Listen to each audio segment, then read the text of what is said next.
Good morning and welcome to our very sixth COG Extra. I'm Eleanor O'Keefe. I'm the editorial director of COGX, and it is an absolute pleasure to be welcoming you wherever you are tuning in from in the world today. Today, we're going to be looking at CreaTech. That's where the creative industries and tech come together. In all, culture contributes over £100 billion to the UK economy every year.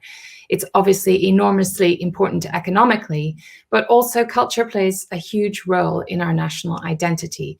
The UK is absolutely renowned for its films, for its comedy, fashion, art, heritage, culture, advertising, the list goes on.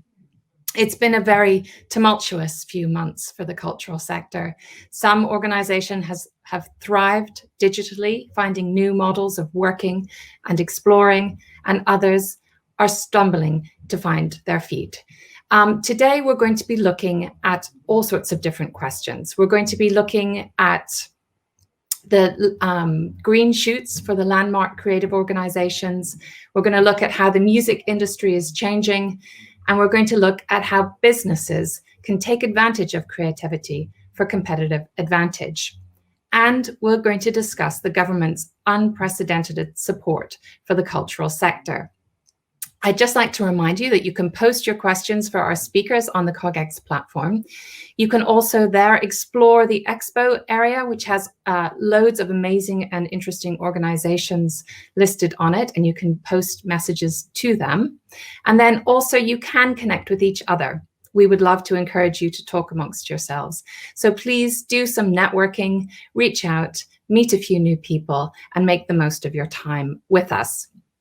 So kicking off this morning, we're absolutely delighted to be welcoming the man who is tasked by the government with overseeing the £1.57 billion rescue package for the cultural sector. Neil Mendoza is Commissioner for Cultural Recovery and Renewal. He's also the Provost of Oriel College, Oxford, and he's going to be in conversation with the broadcaster and journalist, Penny Smith.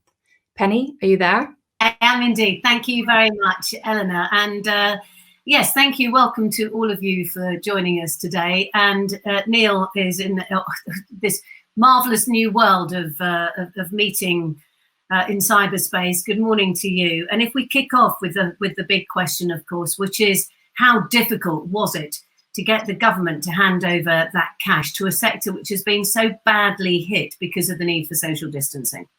That really is actually quite a big question. It was difficult because when you're dealing with the handing out of taxpayers' money, there are an enormous number of competing demands from it, not just for the cultural sector, but for every sector, for education, for defence, for transport, for hospitality. But in the case of culture, and I think this has been certainly in throughout Europe, we've seen this, it's been hit so badly compared to other sectors. The only other sector which is hit as badly as culture was hospitality.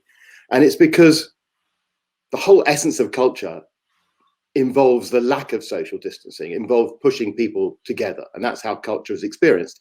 And so the whole of what is a fantastic cultural sector in the UK has been massively disrupted by having its entire income removed. And what was tragic about it was that the more successful the organization, the less dependent an organization was on government support or on or even on philanthropic support, the more vulnerable they were to have their commercial income taken away. So it was quite tricky because when you go to the government and you say, we need a special deal for culture, they go, well, we can't do a special deal for you. And but in the end, after a lot of argument and a lot of discussion across government departmts, what became rapidly apparent, and actually to many people's surprise, because it is a conservative government, it's a government that is focused on an issue like Brexit, there is actually a government that is very, very culture friendly. And it goes right to the top. The Prime Minister is a sort of a scholar, sort of cultural figure, as well as being a politician. The head of policy at number 10 was a former deputy mayor for culture under Boris Johnson. The Secretary of State is for culture is obviously very keen on it, Matt Hancock, the health secretary, was a former Secretary of State for Culture. So what you have kind of overall is a lot of enthusiasm and understanding for the plight of culture. And I'm gonna keep talking, because actually what was so interesting about it was to see, actually it's even more than that, is that even in a tiny way, in a tiddly way, the fact that they created my role and making a curriculum for Cultural Recovery and Renewal, which is a role created jointly by Downing Street and by the Department for Culture, Media and Sport, Digital Culture, Media and Sport, is testament to the fact that they really care about it. And it means that I could work with the Secretary of State at Culture, Oliver Dowden, the people at Number 10, the people at the Treasury, people at the Cabinet Office, to really get across how important this was and how necessary it was for the UK.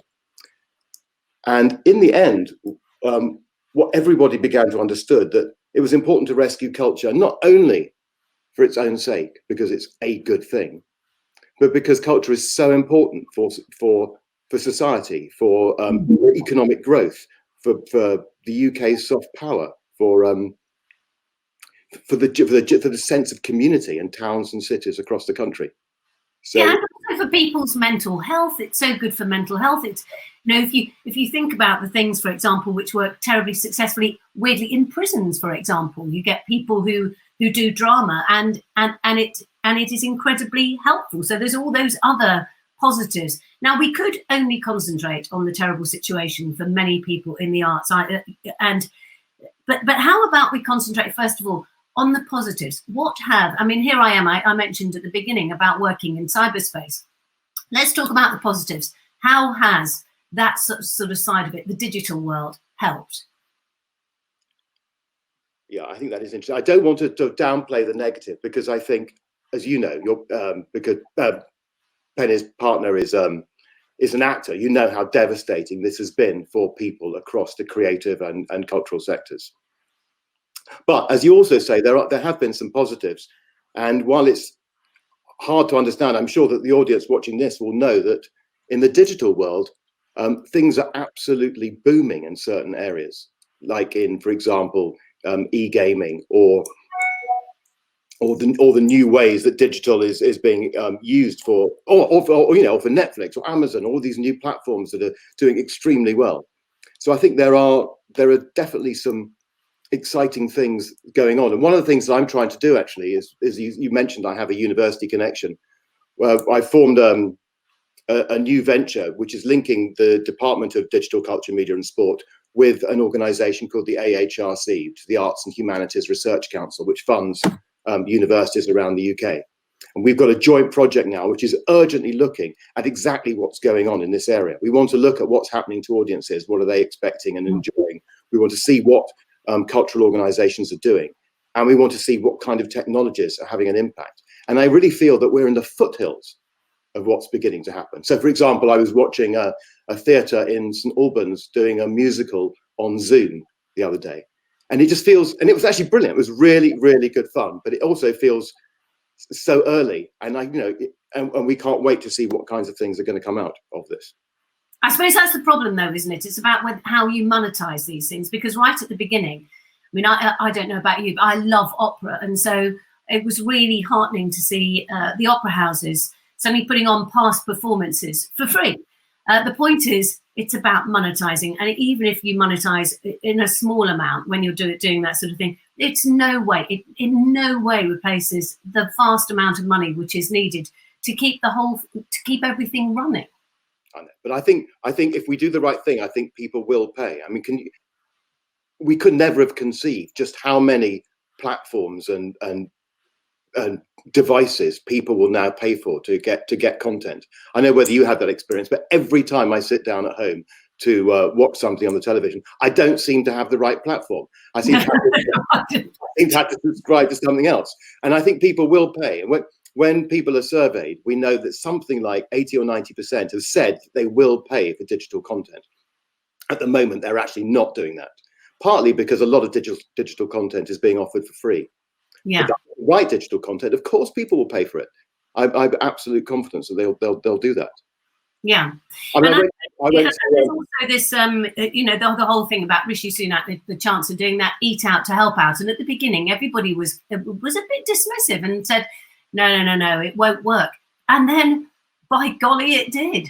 Yeah, no, it was a tremendous thing. It's something that I know that, well, I know it's an incredibly successful thing, and it really helped get hospitality back, didn't it? I mean, and obviously now that things are a bit trickier, and with the curfew, it's a bit of a blow for the hospitality sector.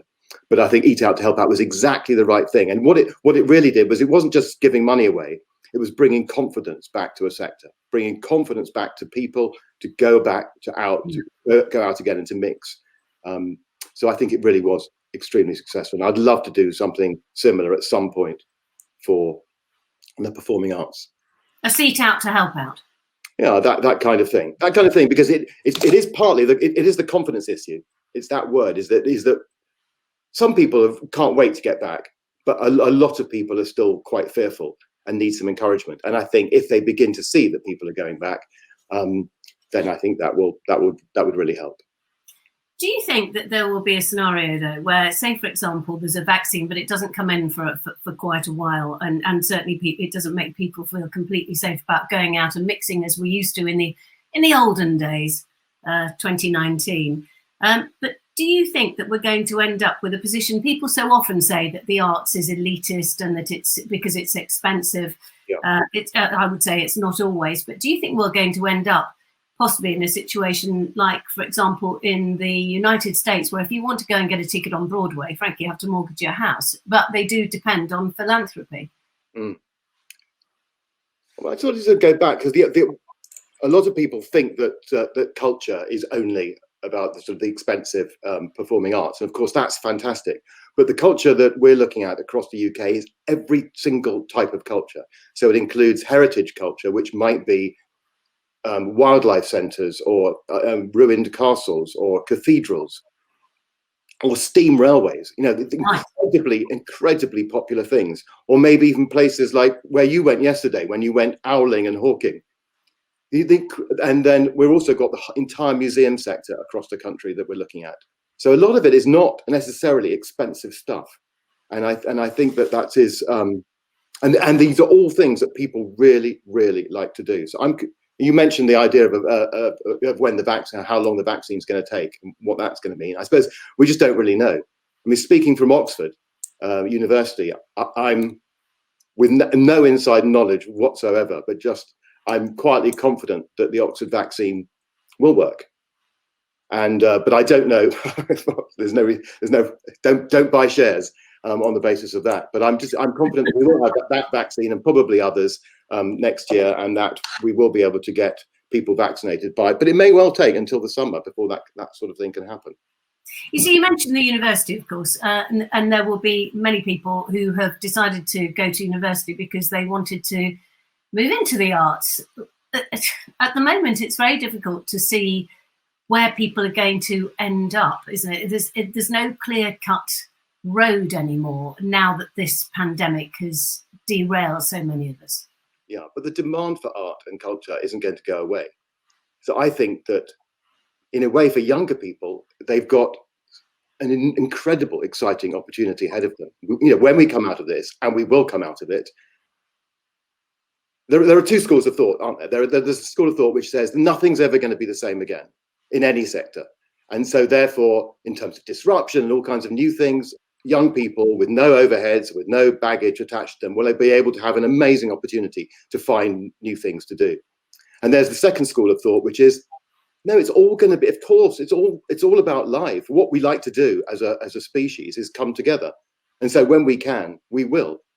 When I look around the UK and you think of, I don't know, just festivals, and just think how much people care about not only music festivals, but food festivals and history festivals, and people just want to gather and squish together in places.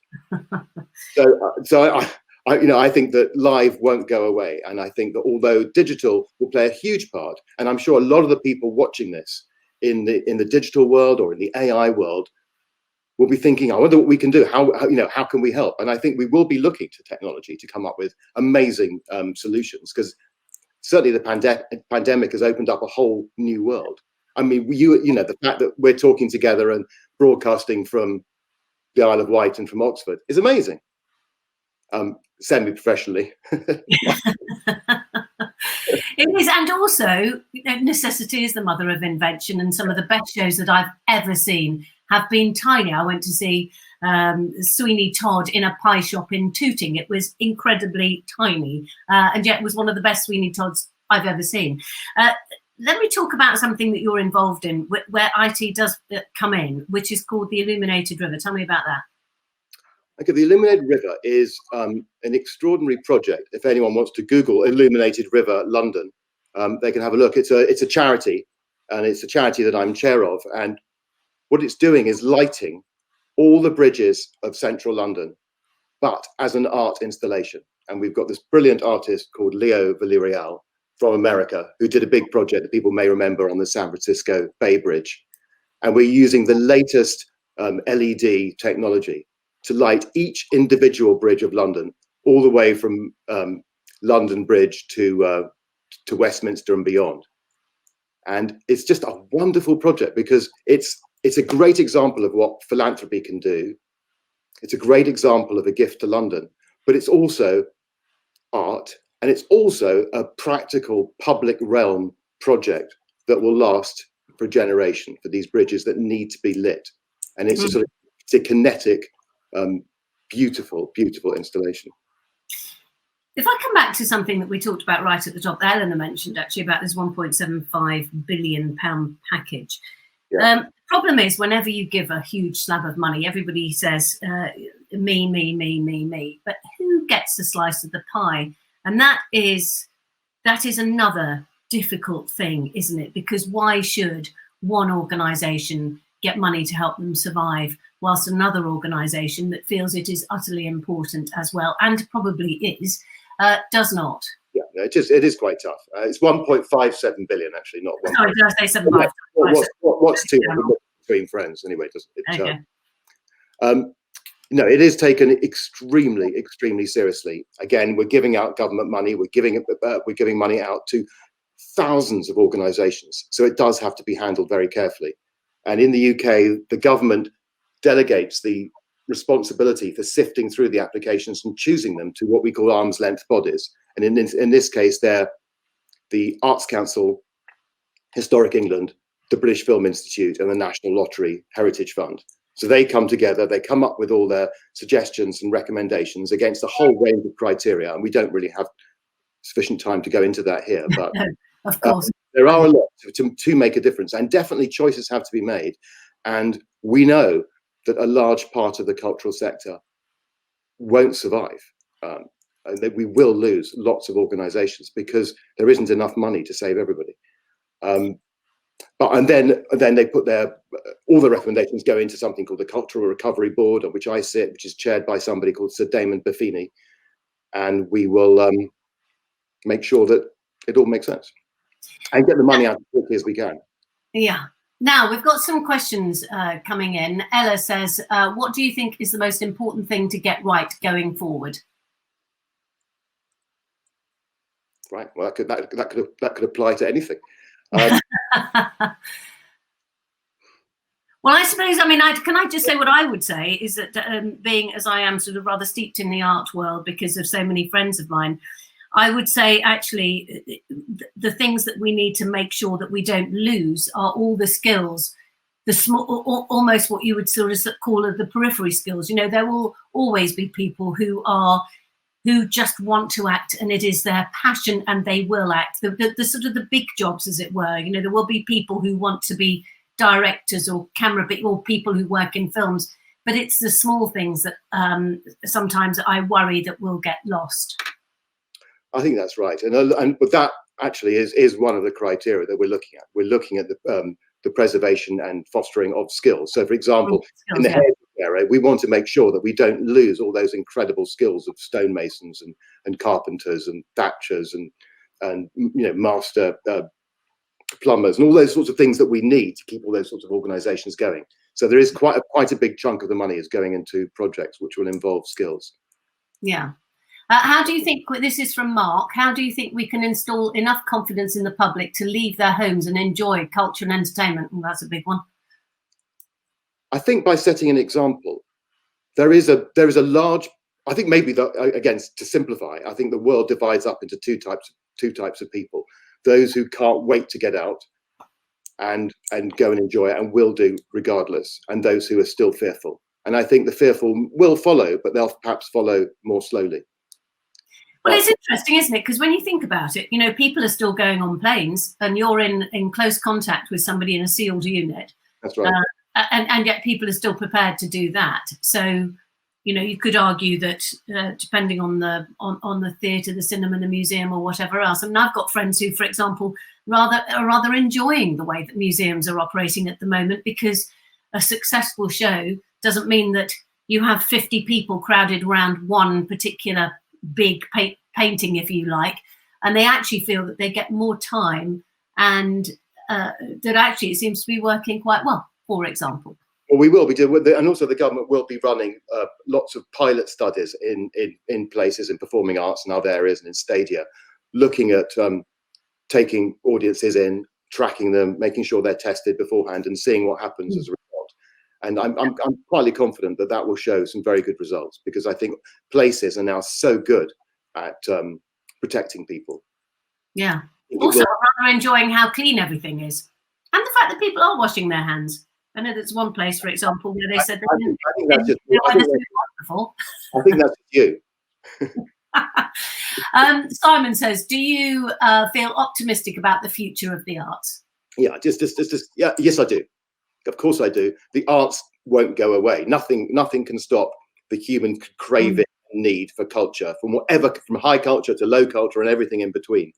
It means an enormous amount. So of course it can't go away. It's like air. I mean, it's like, it's like breathing.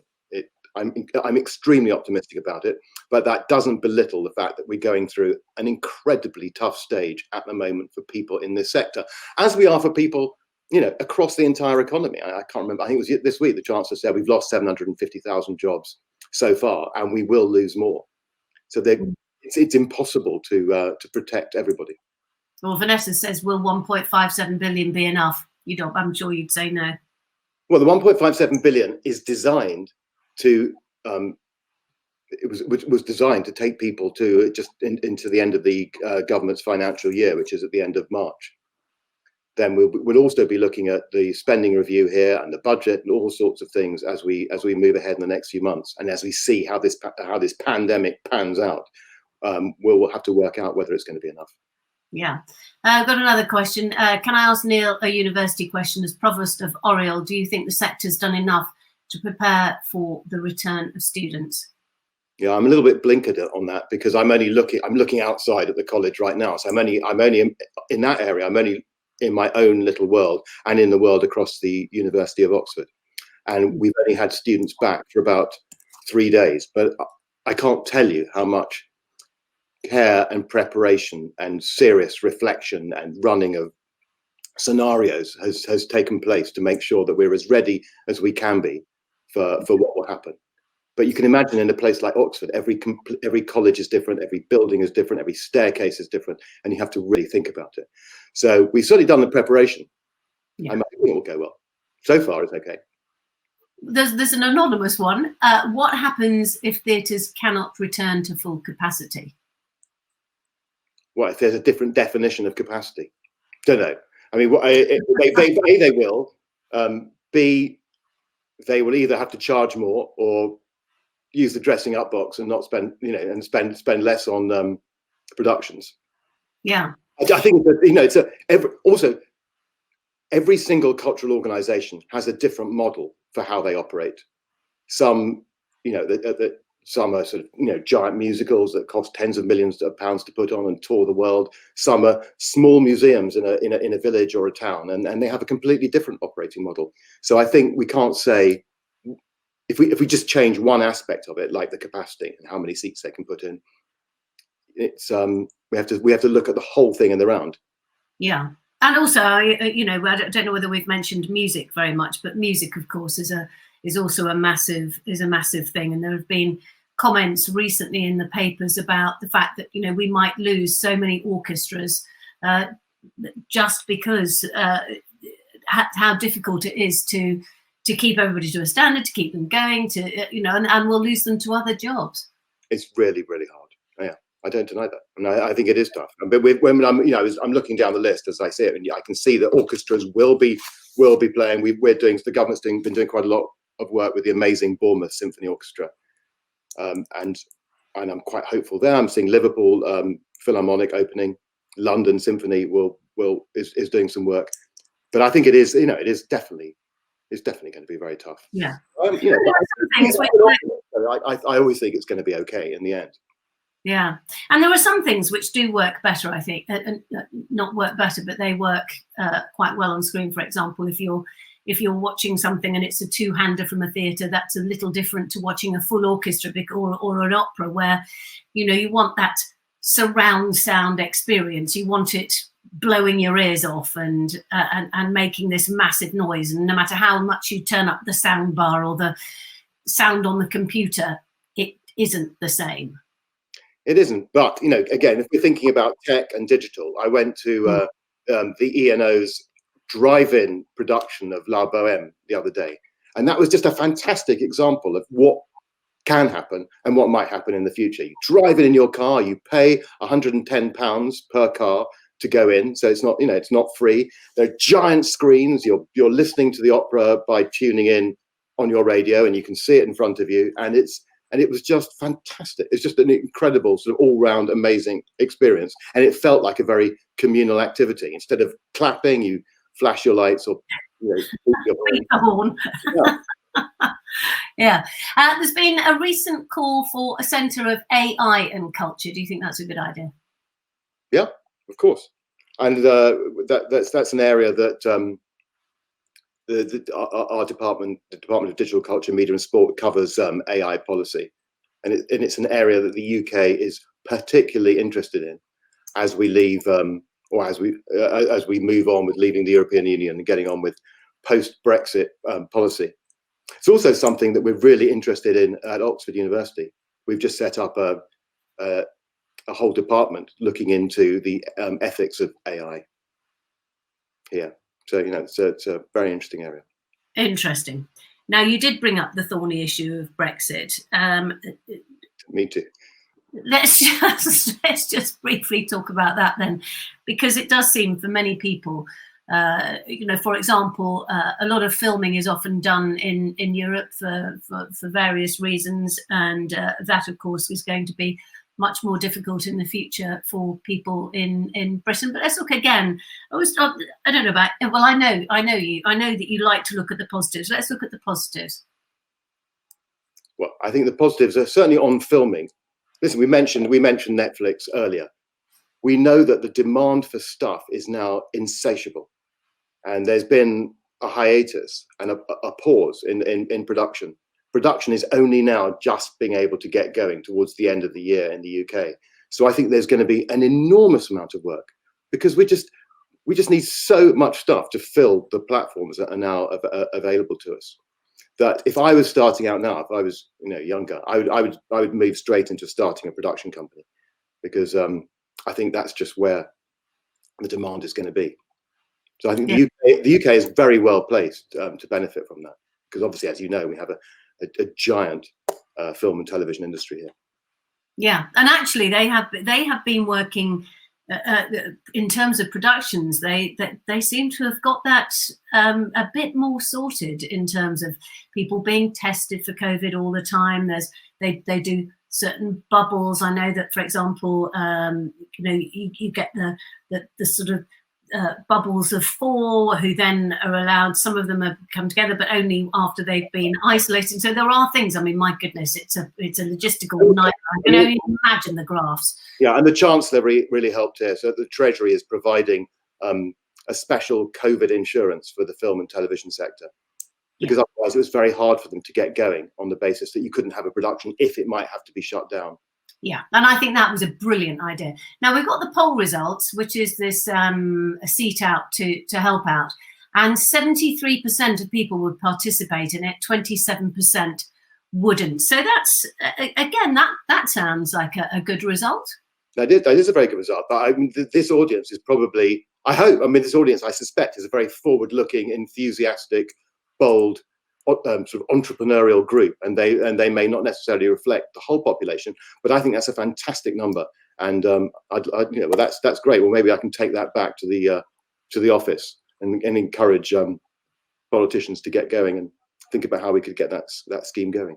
Yeah. I mean, is that the sort of thing that happens then? Is something like that comes up and then you go, look, this is what happens. How, come on, do it now. Might have to be a little bit more scientific than that. Yeah, I bet. Finally, I suppose I should say, I should have introduced you as Lord Neil Mendoza. Is that the right way round? I don't really know. It's all a bit new. Yes, I have been given a peerage, or whatever you're supposed to say about it, but which I think is a good thing, because that will enable me to represent culture in the House of Lords effectively as a politician as well. Yeah, so, and of course, yes, you get your big maiden speech, which presumably is going to be about what? You thought? I don't know, Penny. Well, maybe you can help me write it. Maybe it will be about culture. I hope so. Thank you so much for taking time out anyway. Lord Mendoza, is it all? Lord Mendoza. Way up. Thank you so much for joining me, and thank you to our lovely audience. Thank you. Have a good morning. Have a good day. Thank you. Thank you so much, Penny, Lord Mendoza. Congratulations on your elevation. That was really, really fascinating, and so generous of you to give us that sort of look under the hood of what's going on in government and the Cultural and Renewal Fund. There is a very important hashtag going on, which is called #HereForCulture. And I think it's really important that all of us get behind the cultural sector and show our support for it. So if you would like to pick up that hashtag and slap it onto your next tweet, preferably even about the wonderful insights you've just heard now, that would be absolutely brilliant. We have a short break before we're back here at 10 a.m. For a session with the Boster Group, which is going to be bringing together some very serious and very senior cultural figures to talk about future revenue models. This leaves you time, of course, to visit the expo, to connect with each other, and generally to plan the rest of your day. So please do join us back here at 10 a.m. Want access to more CogX videos? Subscribe now for free at cogx.co.